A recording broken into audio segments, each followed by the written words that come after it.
होता है ये चार प्रतिरोध होते हैं जिनको हम चतुर्भुज के भांति जोड़ देते हैं। इसके बाद चतुर्भुज के भांति जोड़ देते हैं, प्रत्येक भुजाओं पे एक एक प्रतिरोध लगा देते हैं। ये बल हमारा प्रतिरोध का कार्य कर रहा है। इसके विकर्ण सिरा पर एक विकर्ण सिरा पर एक और बल्ब लगा देते हैं जो कि बीच में यहाँ गैल्वेनोमीटर भी लगा सकते हैं। क्या गैल्वेनोमीटर भी हम लगा सकते हैं।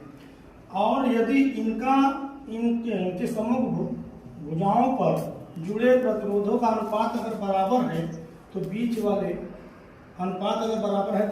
प्रतिरोध में कोई धारा प्रवाहित नहीं।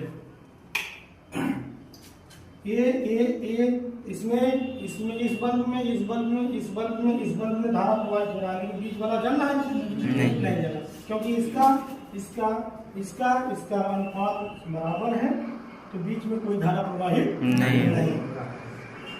ये है व्हीटस्टोन स्थिरांक। समझ आ गया? अब पढ़ लेते होता है ये चार प्रतिरोध होते हैं जिनको हम चतुर्भुज के भांति जोड़ देते हैं। इसके बाद चतुर्भुज के भांति जोड़ देते हैं, प्रत्येक भुजाओं पे एक एक प्रतिरोध लगा देते हैं। ये बल हमारा प्रतिरोध का कार्य कर रहा है। इसके विकर्ण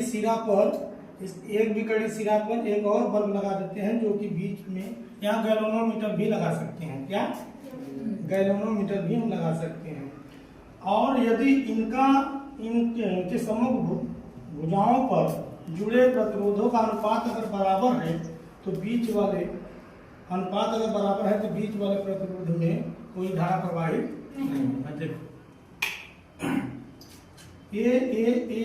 इस बल्ब में धारा प्रवाहित हो रहा है, लेकिन बीच वाला जल रहा है नहीं जला, क्योंकि इसका अनुपात बराबर है तो बीच में कोई धारा प्रवाहित नहीं हो रहा है। ये है व्हीटस्टोन स्थिरांक। समझ आ गया? अब पढ़ लेते होता है ये चार प्रतिरोध होते हैं जिनको हम चतुर्भुज के भांति जोड़ देते हैं। इसके बाद चतुर्भुज के भांति जोड़ देते हैं, प्रत्येक भुजाओं पे एक एक प्रतिरोध लगा देते हैं। ये बल हमारा प्रतिरोध का कार्य कर रहा है। इसके विकर्ण सिरा पर एक और बल्ब लगा देते हैं जो कि बीच में यहाँ गैल्वेनोमीटर भी लगा सकते हैं। क्या गैल्वेनोमीटर भी हम लगा सकते हैं। और यदि इनके समग्र भुजाओं पर जुड़े प्रतिरोधों का अनुपात अगर बराबर है तो बीच वाले प्रतिरोध में कोई धारा प्रवाहित नहीं।